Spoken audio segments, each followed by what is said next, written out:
किसी ने बड़े कमाल की बात कही है कि ताकत आवाज में नहीं सोच में होनी चाहिए, क्योंकि फसल बारिश से होती है, बाढ़ से नहीं। हाय गाइस, मेरा नाम है आरजे कार्तिक। आज की कहानी आप में से किसी दोस्त ने मुझ तक पहुंचाई है। ये कहानी किसने लिखी है मुझे नहीं मालूम, लेकिन ये कहानी बड़ी कमाल की है।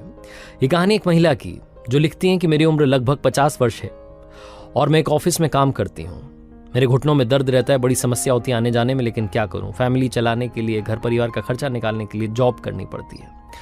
एक दिन ऑफिस से निकली घर के लिए, बस स्टॉप पर पहुंची। वहां जाकर के देखा तो हमेशा की तरह मेरे बैठने के लिए जगह नहीं थी। पहले से बहुत सारी भीड़ थी।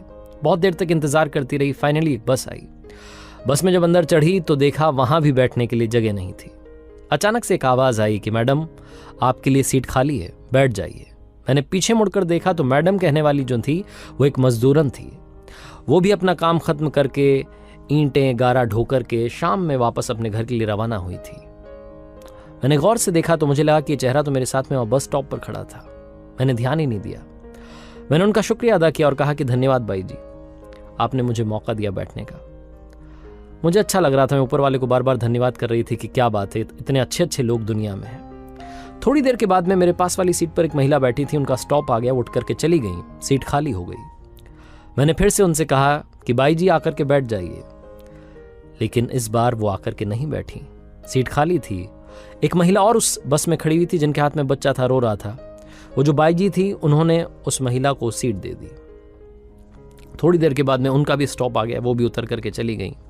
मैंने फिर से वो जो मजदूरन थी उनको आवाज दी, उन बाई जी को आवाज दी कि आइए बैठ जाइए। अब फिर से सीट खाली हो गई है, लेकिन वो मजदूरन एक पोल को पकड़ के धक्का मुक्की में खड़ी थी, वहां नहीं आ रही थी। अब की बार उन्होंने एक जो बुजुर्ग थे उनको भेज दिया और कहा कि आप जाकर के बैठ जाइए।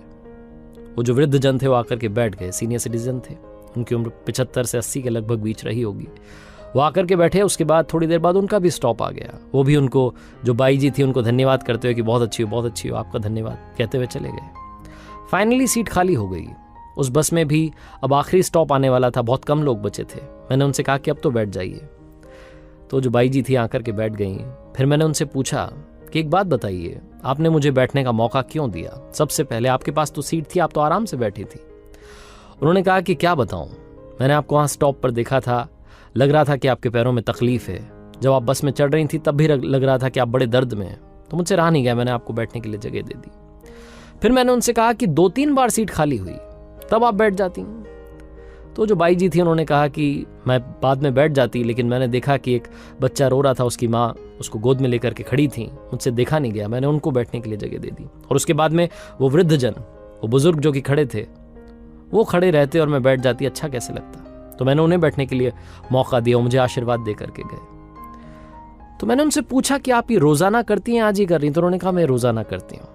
मैं क्या बताऊं मैडम, मेरे पास में पैसे तो है नहीं, मैं कुछ दान तो कर नहीं सकती हूँ, मेरे पास में कुछ भी नहीं है पुण्य कमाने के लिए। कभी कभी रास्ते में से कचरा उठा करके साइड कर देती हूँ, कचरा उठा देती हूँ, पत्थर रखे होते हैं उन्हें बीन लेती हूँ, साफ कर देती हूँ रास्ता।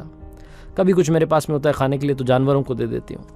और यहाँ बस में मैं तो कर लेती हूँ मेहनत, मुझे कोई दिक्कत नहीं है। जब मैं देखती हूँ कि ऐसे लोग जा रहे हैं जिनको खड़े रहने में तकलीफ हो रही है, परेशानी में है, तो उनके लिए सीट दे देती हूँ। ये सीट कौन सा, हमें घर लेकर के जाना है। ये छोटी सी यात्रा जिसमें वो कहती हैं कि मैंने काफी कुछ सीखा। और वो जो बाई जी थी जो मजदूरी कर रही थी, उन्होंने मुझे पता नहीं कितना बड़ा लेसन दे दिया। दुनिया में लोग कई बार सोसाइटी के लिए कुछ कर रहे होते हैं, लेकिन दिखावे के लिए कर रहे होते हैं। वो कहती हैं कि वो चुपचाप अपना काम कर रही थी, जितना बन पड़ रहा था, थोड़ा बहुत जो दूसरों के लिए कर सकती थी वो कर रही थी। और उन्होंने मुझे उस दिन सिखाया कि जिंदगी में आपके हाथ में जितना कुछ है, जितना कुछ आपके पास है, अगर आप वो खुशी बांट सकते हैं तो बांटिएगा जरूर। छोटी सी कहानी है, और ये बस जर्नी की कहानी हमें सिखाती है कि लाइफ में हम सबके पास में कुछ ना कुछ है जो हम शेयर कर सकते हैं। चाहे वो आपके पास में पैसा हो, आप किसी की मदद कर सकते हो, या आपके पास में कोई ऐसी चीज़ हो जो आप किसी के साथ बांट सकते हो, आपके पास ज्ञान हो जो आप बांट सकते हो। कई सारे टीचर्स हैं इस दुनिया में जो फ्री में बच्चों को पढ़ा रहे हैं। ऐसे कई सारे लोग हैं जो लगातार अपना काम कर रहे हैं बिना किसी शो ऑफ के। आजकल लोग थोड़ा सा दान करते हैं लेकिन हल्ला बहुत सारा करते हैं।